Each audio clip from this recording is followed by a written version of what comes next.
राष्ट्र सर्वप्रथम, राष्ट्र सर्वप्रथम, राष्ट्र सर्वप्रथम, राष्ट्र सर्वप्रथम। राष्ट्र सर्वप्रथम की बात कार्यक्रम में आप सभी राष्ट्रवासियों का हार्दिक स्वागत है। छत्तीसगढ़ के नए मुख्यमंत्री के नाम का ऐलान हो गया है। विष्णुदेव साय को अब राज्य का मुख्यमंत्री बनाया गया है। वो छत्तीसगढ़ के नए मुख्यमंत्री होंगे। ये फैसला विधायक दल की बैठक में रविवार को किया गया है। विधायक दल की बैठक में पर्यवेक्षक भी मौजूद थे। विष्णुदेव साय कुनकुरी विधानसभा सीट से विधायक हैं। आम आदमी पार्टी के राज्यसभा सांसद सुशील गुप्ता ने राज्यसभा के सभापति को नोटिस दिया है। इस नोटिस में सुशील ने लिखा है कि ईडी और सीबीआई का दुरुपयोग पर विस्तृत चर्चा हो, इसके लिए नोटिस दिया गया है। सुशील गुप्ता द्वारा जारी नोटिस में लिखा है कि बीजेपी सरकार विपक्ष की पार्टियों को रोकने का काम कर रही है। राजस्व खुफिया निदेशालय ने नवी मुंबई के नहावा शेवा बंदरगाह पर 14 करोड़ रुपए मूल्य की 86 लाख से अधिक सिगरेट जब्त की है। केंद्रीय नागरिक उड्डयन मंत्री ज्योतिरादित्य सिंधिया ने आज आंध्र प्रदेश के राजमुंद्री एयरपोर्ट पर नए टर्मिनल भवन की आधारशिला रखी। इस दौरान उन्होंने नए टर्मिनल भवन का भी निरीक्षण किया। राजमुंद्री एयरपोर्ट का विस्तार 350 करोड़ रुपए की लागत से किया जाएगा। देश में एक बार फिर कोविड-19 ने दस्तक दे दी है। केंद्रीय स्वास्थ्य मंत्रालय द्वारा जारी आंकड़ों के मुताबिक भारत में रविवार को 166 कोविड-19 के नए मामले सामने आए हैं। देश में इस समय कुल सक्रिय मामलों की संख्या 895 है। रक्षा मंत्री राजनाथ सिंह ने रविवार को राजघाट पर महात्मा गांधी की प्रतिमा का अनावरण किया। इस दौरान गांधी स्मृति में आयोजित हुए कार्यक्रम में राजनाथ सिंह ने कहा कि यह बेहद खुशी की बात है कि आज महात्मा गांधी की समाधि राजघाट में उनकी आदमकद प्रतिमा का अनावरण हुआ है। भारत की बिजली खपत में बढ़ोतरी हुई है। पिछले साल के मुकाबले यह बढ़ोतरी 9% है। बता दें कि अप्रैल नवंबर के दौरान देश में कुल बिजली खपत 1099.90 अरब यूनिट रही। साल 2022-23 के पूरे वित्त वर्ष के दौरान कुल ऊर्जा खपत 1504.26 अरब यूनिट रही, जो कि वित्त वर्ष 2021-22 के 1374 अरब यूनिट के मुकाबले ज्यादा है। गाजियाबाद के निवाड़ी थाना क्षेत्र के गाजियाबाद औद्योगिक क्षेत्र में एक केमिकल फैक्ट्री में आग लग गई। आग लगने से पूरे इलाके में अफरा तफरी मच गई। आग की सूचना दमकल विभाग को दी गई, जिसके बाद दमकल कर्मियों ने आग पर काबू पाने का काम शुरू किया। बहुजन समाजवादी पार्टी की अध्यक्ष मायावती ने रविवार 10 दिसंबर को अपना उत्तराधिकारी घोषित कर दिया है। लंबे अरसे से मायावती के उत्तराधिकारी कौन होगा, इसे लेकर कई अटकलें चलाई जा रही थी। इसी बीच मायावती ने इस संबंध में फैसला सुना दिया है। मायावती ने अब अपने बाद पार्टी की जिम्मेदारी अपने भतीजे आकाश आनंद को सौंप दी है। राष्ट्रीय राजधानी में रविवार को न्यूनतम तापमान मौसम के औसत तापमान से 1 डिग्री कम 8.3 डिग्री सेल्सियस दर्ज किया गया। भारत मौसम विज्ञान विभाग के अनुसार दिल्ली में न्यूनतम तापमान 8.5 डिग्री सेल्सियस दर्ज किया गया है। शहर का वायु गुणवत्ता सूचकांक सुबह 9 बजे 314 दर्ज किया गया, जो बहुत खराब श्रेणी में आता है। दिल्ली में राजघाट के पास गांधी स्मृति की ओर से कार्यक्रम का आयोजन किया गया। इस दौरान गांधी दर्शन में गांधी प्रतिमा का अनावरण रक्षा मंत्री राजनाथ सिंह द्वारा किया गया। कार्यक्रम के दौरान दलित सम्मान समारोह का भी आयोजन किया गया। कार्यक्रम में रक्षा मंत्री राजनाथ सिंह ने अन्य भाजपा नेताओं के साथ शिरकत की। इस अवसर पर कार्यक्रम को संबोधित करते हुए रक्षा मंत्री ने कहा कि दलित समाज के लोग आज हर दिशा में तेजी के साथ आगे बढ़ रहे हैं। यह भारत के सबसे बड़े आकांक्षी वर्ग हैं। वहीं उन्होंने यह भी कहा कि दलित समाज का देश के विकास में एक महत्वपूर्ण योगदान रहा है। संज्ञाओं का मनुष्य के जीवन में बहुत बड़ा महत्व होता है। संज्ञाओं का एक समय भी होता है। दलित शब्द का जो शाब्दिक अर्थ है, सौभाग्यवश वह समय अब गुजर चुका है। अब आज आप देखें तो दलित समाज के भाई बहन हर दिशा में तेजी के साथ आगे बढ़ रहे हैं। दलित भारत के सबसे बड़े आकांक्षी यह क्लास है, एस्पिरेशनल क्लास है। तो यह दलित वर्ग को, दलित चिंतकों को और दलित विचारकों को सोचना होगा, क्या दलित शब्द से खुद को जोड़ना और परिभाषित करना अब यह ठीक है या नहीं है। मैं समझता हूं इस संबंध में हम नहीं सोच सकते, बल्कि आपको ही इस पर विचार करना चाहिए। क्या आपको नहीं लगता कि आज एक नई शब्दावली, नई संज्ञा की जरूरत है, जो आपके एस्पिरेशनल समाज को परिभाषित कर सके और इस पर आवश्यक विचार कोई और नहीं कर सकता है। इस पर यदि कोई विचार कर सकता है तो दलित समाज के लोग ही कर सकते हैं, इस देश के बड़े बड़े दलित चिंतक ही कर सकते हैं, ऐसा मेरा मानना है। और मैं सारे जो दलित चिंतक हैं मैं उनका आह्वान करता हूं कि इस संबंध में वह विचार करें। आप याद करें साथियों कि आज से 50-60 साल पहले आप कोई हिंदी साहित्य की किताब पढ़ रहे हो तो वहां नारी के पर्यायवाची के रूप में अबला शब्द का प्रयोग होता था, लेकिन वह जमाने गुजर गए, वह दिन गुजर गया। आज नारी शक्ति बंधन अधिनियम बन रहा है और इस देश की 33% महिलाओं को संसद में और विधान मंडलों में अब स्थान प्राप्त हो रहा है। अब हमारे देश की नारी यह अबला नहीं रही है। कहने का अर्थ है साथियों कि इस समय दलितों का सशक्तिकरण हो रहा है, इस सच्चाई को कोई नकार नहीं सकता। वह अपने लिए रास्ता बनाने के लिए हमारा दलित समाज का भी व्यक्ति तैयार है, वह अपना खुद रास्ता बना रहे हैं और अपने ही लिए ही क्यों, बल्कि मैं तो कहूंगा कि दलित समाज इस देश को भी रास्ता दिखाने का काम कर रहे हैं, ऐसा मेरा मानना है। बाबा साहब भीमराव अंबेडकर को दलित चिंतक प्रायः लोग बोल दिया करते हैं। बहनों भाइयों, बाबा साहब भीमराव अंबेडकर केवल दलित चिंतक नहीं है, केवल दलितों के नेता नहीं है, पूरे भारत ने बाबा साहब भीमराव अंबेडकर को स्वीकार किया है, अपना नेता माना है। एक दर्शन शास्त्री के रूप में हम उन्हें देखते हैं, एक राजनीतिक विचारक के रूप में देखते हैं, उन्हें एक अर्थशास्त्री के रूप में हम देखते हैं। राष्ट्र की सेवा के लिए आप सभी, जो हम सभी पर आशीर्वाद आपका बना हुआ है, उसके लिए मैं आपको अपनी तरफ से धन्यवाद देता हूं।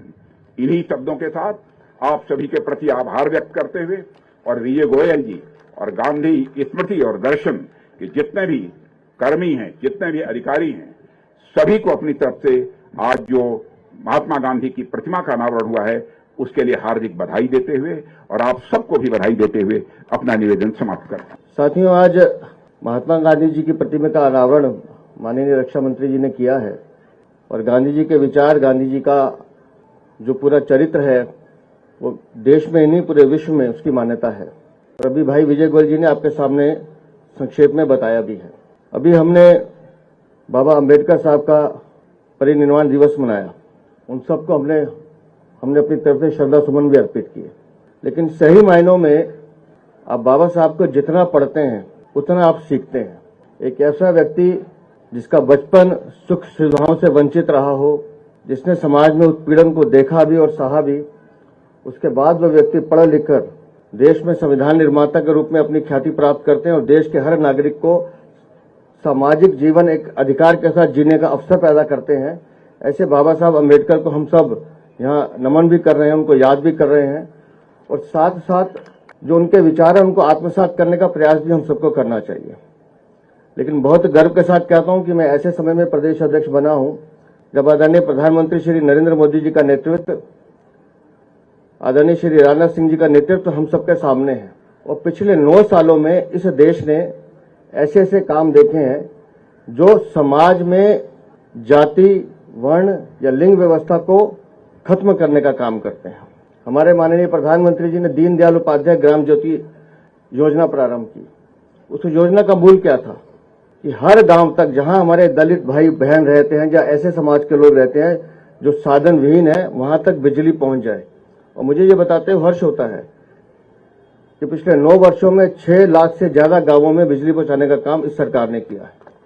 आदर्श ग्राम योजना के अंतर्गत जिस गांव में 50% से अधिक हमारे समाज का ये वर्ग रहता है, ऐसे हर गांव में आदर्श ग्राम योजना के तहत उनको निवास देना, रोजगार देना, बिजली पैदा करना, सड़कें बनाना, ये सब काम भी भारत सरकार के इस 9 साल के कार्यकाल में किया गया। आप सोचिए कि 10 करोड़ से ज्यादा बहनों को उज्ज्वला के कनेक्शन दिए गए हैं और मैं सरकार की सबसे बड़ी उपलब्धता मानता हूं। मैं अक्सर बातचीत में कहता हूं कि मैंने अपनी मां को बचपन में अंगीठी पे खाना बनाते देखा है।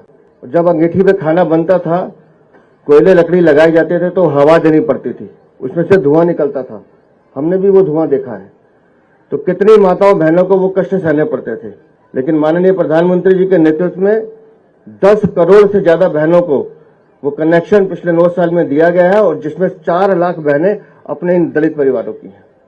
इस सरकार ने जितनी पारदर्शिता से विकास के साथ साथ सभी समान वर्गों को अवसर देने का काम किया। ऐसा पिछले 70 सालों में कभी नहीं हुआ। आप बताइए, देश में 80 करोड़ लोगों को प्रधानमंत्री गरीब कल्याण अन्न योजना के तहत राशन दिया जा रहा है। जिसको आवश्यकता है, जो उस पात्रता का अधिकारी है, उसको वो सामान दिया जा रहा है। देश में आप देखिए कितनी सड़कों का निर्माण हो रहा है। हम दिल्ली में रहते हैं, NH-24 देखिए, मेरठ जाने में 2 घंटे लगते थे, आज 45 मिनट में हम मेरठ पहुंच जाते हैं। ईस्टर्न वेस्टर्न एक्सप्रेस हाईवे बने हैं, सड़कों का जाल बिछ रहा है। इंडिया गेट देखिए, जिसे अब हम कर्तव्य पथ कहते हैं। आपको जान के अच्छा लगेगा कि रोज लगभग 1 से 1.5 लाख वहां लोग घूमने के लिए आते हैं। तो ये सब काम दिल्ली के विकास के साथ साथ पूरे देश में इस भारत की सरकार ने किए हैं, और उन्होंने वो अवसर दिए हैं कि सब लोग समान गति से एक साथ आगे बढ़ने का काम कर सकें। आम आदमी पार्टी के राष्ट्रीय संयोजक अरविंद केजरीवाल और पंजाब के मुख्यमंत्री भगवंत मान ने रविवार को लुधियाना से मान सरकार ਤੁਹਾਡੇ द्वार योजना की शुरुआत की। दोनों नेताओं ने डोर स्टेप ऑपरेटर्स को हरी झंडी दिखाकर रवाना किया।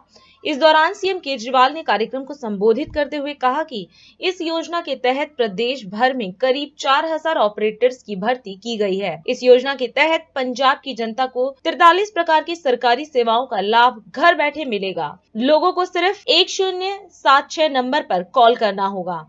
अब लोगों को सरकारी दफ्तरों के चक्कर नहीं लगाने पड़ेंगे।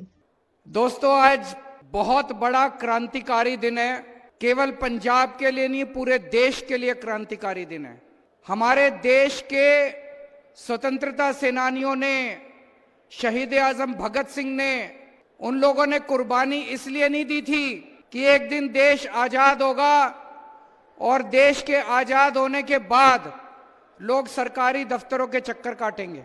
उन्होंने कुर्बानी इसलिए दी थी कि देश के आजाद होने के बाद लोगों को सहूलियत मिलेगी, अच्छी शिक्षा मिलेगी, अच्छा स्वास्थ्य मिलेगा, दवाइयां मिलेंगी, अच्छी सड़कें मिलेंगी, बिजली मिलेगी, पानी मिलेगी। लेकिन पिछले 75 साल के अंदर जिस तरह का सिस्टम हमारे देश के अंदर है, आज अगर आपको एक छोटा सा काम कराना हो, सरकारी दफ्तरों के इतने चक्कर लगाने पड़ते हैं, इतने चक्कर लगाने पड़ते हैं। तो आज पंजाब के अंदर ये जो काम शुरू होने जा रहा है, ये किसी क्रांति से कम नहीं है, बहुत बड़ा क्रांतिकारी कदम है। ये काम 75 साल पहले हो जाना चाहिए था। आज ये जो काम पंजाब के अंदर शुरू किया जा रहा है, अब आपको सरकारी दफ्तर जाने की जरूरत नहीं है।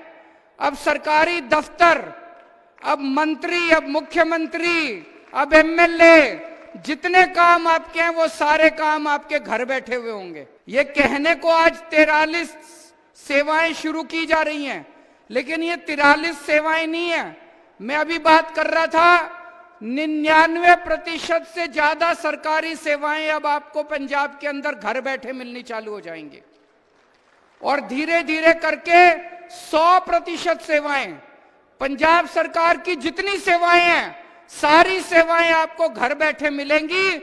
और एक दिन ऐसा आएगा, धीरे धीरे करके पंजाब सरकार के दफ्तरों पे ताले लगा देंगे, आपको दफ्तर जाने की जरूरत ही नहीं है।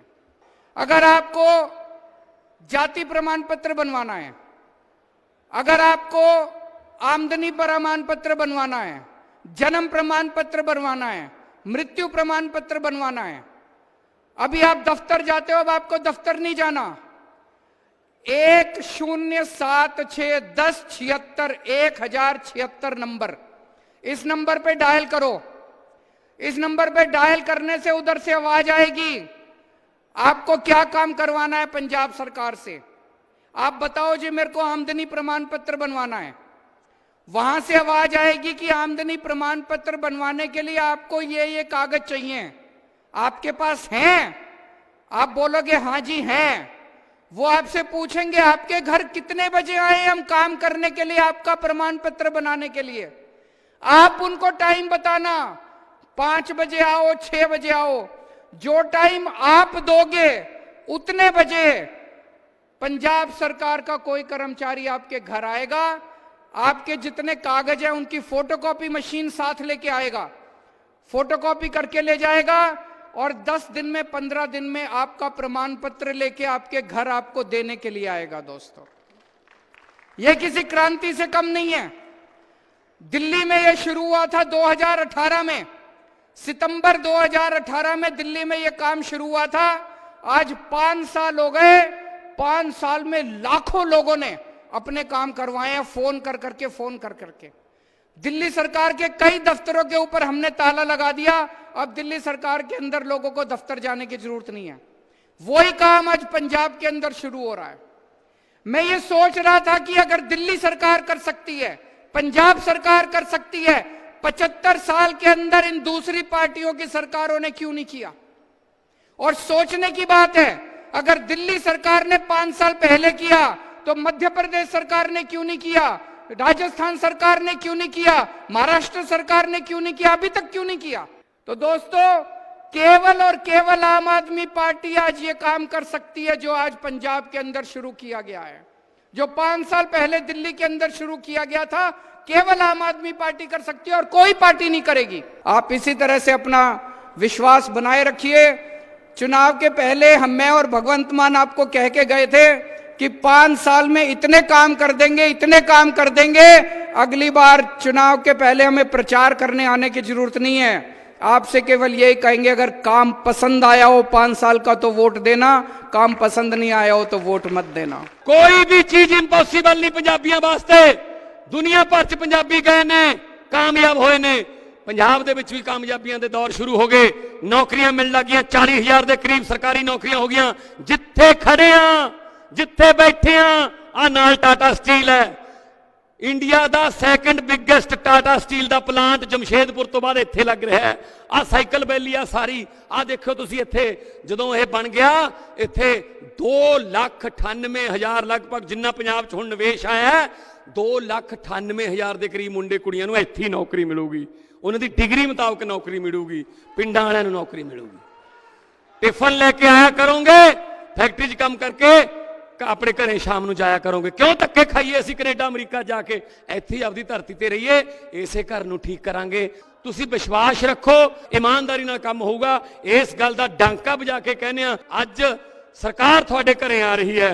अज तो बाद तुहानूं पता लगूगा कि हाँ यार, वोटां पाउण दा नज़ारा आ गया। अभी समय है एक ब्रेक का।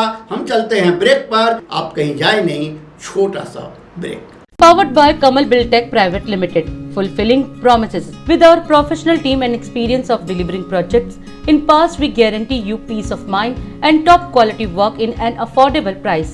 और अधिक खबरों के लिए आप हमारे YouTube चैनल दैनिक इंडिया दर्पण को अभी सब्सक्राइब करें और नोटिफिकेशन के लिए बेल आइकन को प्रेस करना ना भूलें।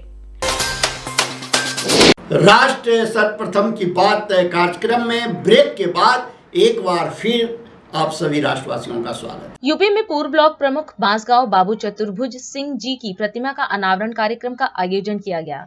इस अवसर पर मुख्यमंत्री योगी आदित्यनाथ भी कार्यक्रम में मौजूद रहे। कार्यक्रम को संबोधित करते हुए सीएम योगी ने बाबू चतुर्भुज सिंह जी को उनकी स्मृतियों के लिए नमन किया और श्रद्धांजलि अर्पित की। उन्होंने बताया कि बाबू चतुर्भुज सिंह वरिष्ठ समाज सेवी थे। विपरीत परिस्थितियों से जूझने की उनकी प्रवृत्ति रही है। सीएम ने बताया कि बाबू चतुर्भुज सिंह जनहित से जुड़े हुए मुद्दों पर प्रखरता के साथ आगे बढ़ने के लिए सदैव तत्पर रहते थे। इसके साथ ही सीएम ने कहा कि बांसगांव क्षेत्र से निकला हुआ प्रत्येक व्यक्ति विकास के क्षेत्र में आज आगे बढ़ रहा है। आज के इस कार्यक्रम में उपस्थित विद्यालय के प्राचार्य डॉक्टर ब्रजेश सिंह जी और उपस्थित बांसगांव से जुड़े हुए सभी उपस्थित महानुभाव, प्रबंध समिति के पदाधिकारीगण, भाइयों बहनों और प्यारे बच्चों, गोरखपुर के प्रमुख समाज सेवी ब्लॉक प्रमुख के रूप में लंबे समय तक इस विकास खंड में अपनी सेवाएं जिन्होंने विपरीत परिस्थितियों में दी, ऐसे बाबू चतुर्भुज सिंह जी की इस भव्य प्रतिमा का आज स्थापना का कार्यक्रम उन्हीं के द्वारा स्थापित महाविद्यालय के इस प्रांगण में संपन्न हुआ है। पर बाबू चतुर्भुज सिंह जी को उनकी स्मृतियों के लिए मैं नमन करते हुए विनम्र श्रद्धांजलि अर्पित करता हूं।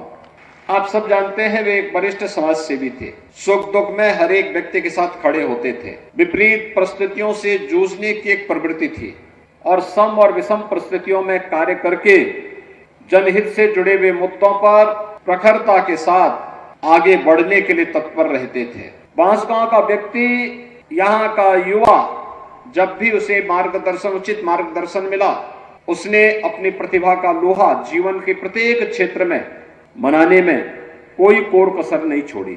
और बांसगांव की इस धरती से जो भी बाहर गया, यहाँ का प्रताप, यहाँ की ऊर्जा, यहाँ की प्रतिभा सदैव उसके साथ बनी रही और उसका परिणाम था कि वह जिस क्षेत्र में गया वहां उसने समाज के सामने कुछ मानक गढ़े। इस बांसगांव क्षेत्र में निकला हुआ व्यक्ति बाहर तो विकास कर लिया, लेकिन बांसगांव में विकास काफी पीछे छूट गया। इसके पीछे बहुत सारे कारण थे।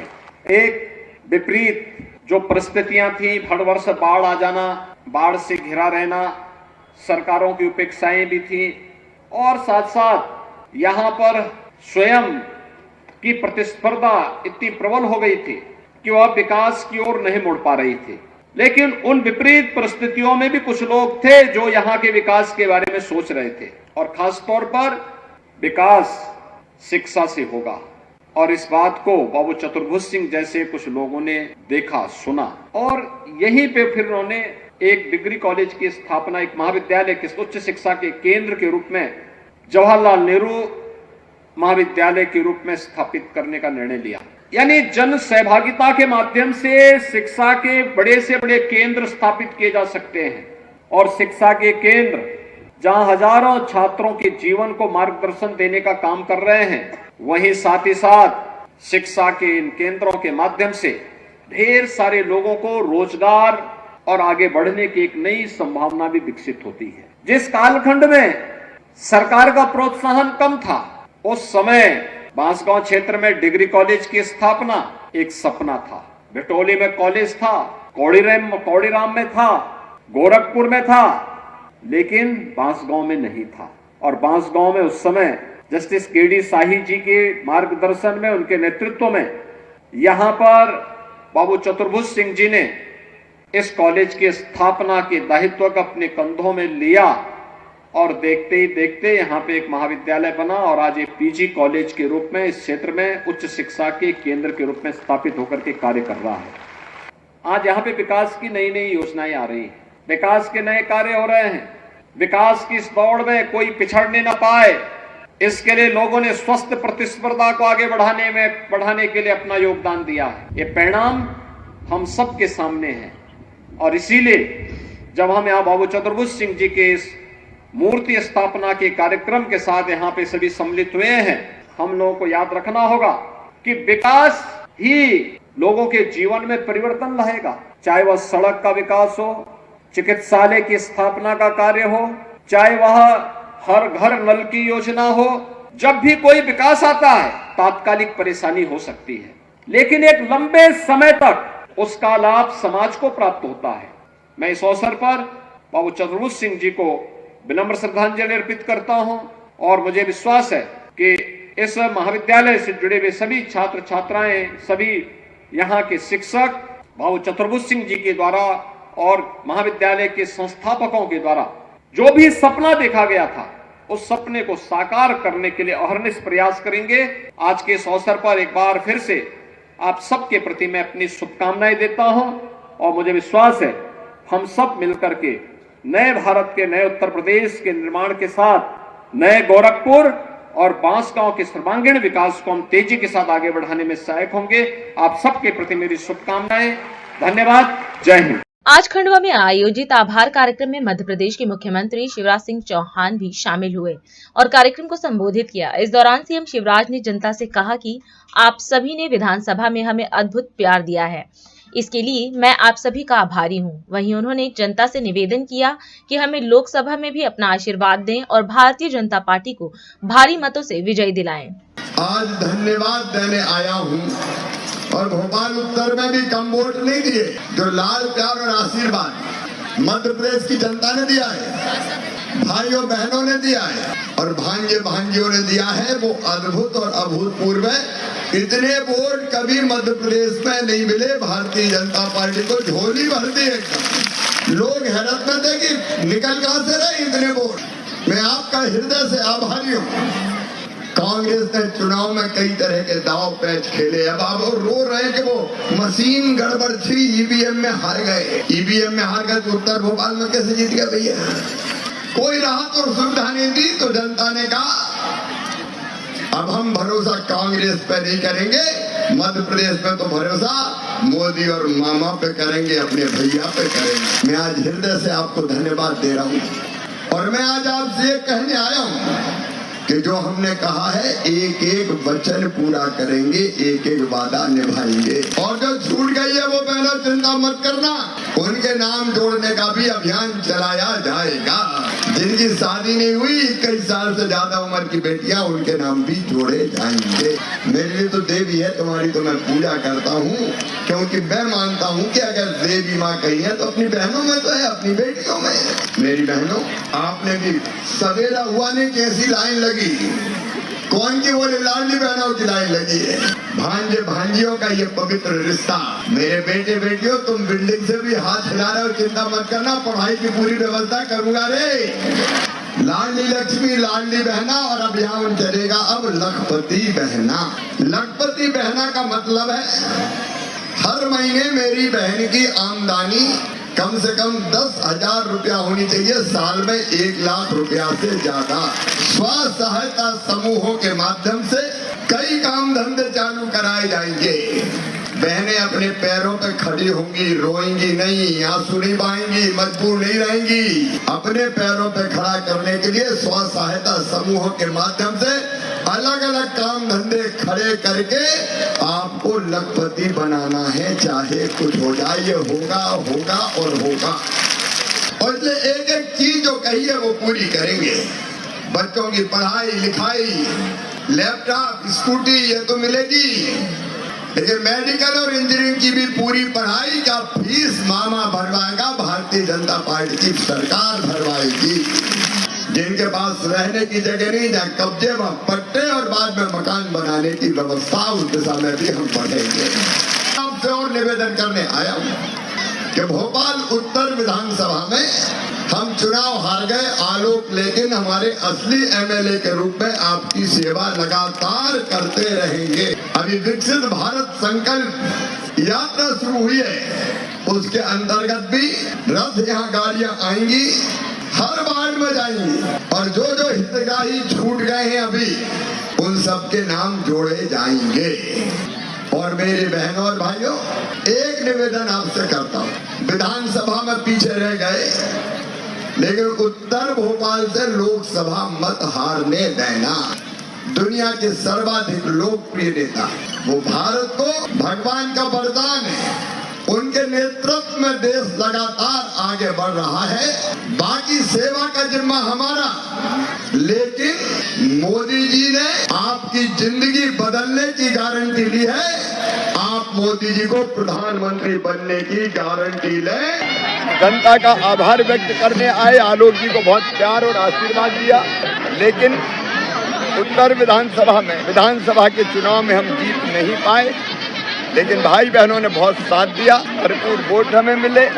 एक तो आभार जनता का, और ये विश्वास दिलाना कि विकास और जन कल्याण में यहाँ भी लगे रहेंगे। लेकिन अब हमारा एक संकल्प है, सभी 29 लोकसभा की सीटें मध्य प्रदेश की भारतीय जनता पार्टी जीते, और 29 के 29 सांसद मोदी जी के गले में कमल की फूल की माला पहनाए, पूर्ण बहुमत यहाँ मिले, इसके लिए अभियान शुरू हुआ है। और पहले हम उन विधानसभा में जा रहे हैं जहाँ विधानसभा के चुनाव में हम नहीं जीते, भोपाल उत्तर हम नहीं जीत पाए थे, और आज मैं भोपाल उत्तर आलोक जी के साथ आया हूँ इस संकल्प के साथ कि भोपाल उत्तर भी लोकसभा में जीतेंगे। भोपाल लोकसभा तो जीतेंगे ही, लेकिन सभी 230 विधानसभा की सीटें भारतीय जनता पार्टी जीते, किसी विधानसभा में हम ना हारे, इसके लिए विजय अभियान प्रारंभ हुआ है। और अधिक खबरों के लिए आप हमारे YouTube चैनल दैनिक इंडिया दर्पण को अभी सब्सक्राइब करें और नोटिफिकेशन के लिए बेल आइकन को प्रेस करना ना भूलें।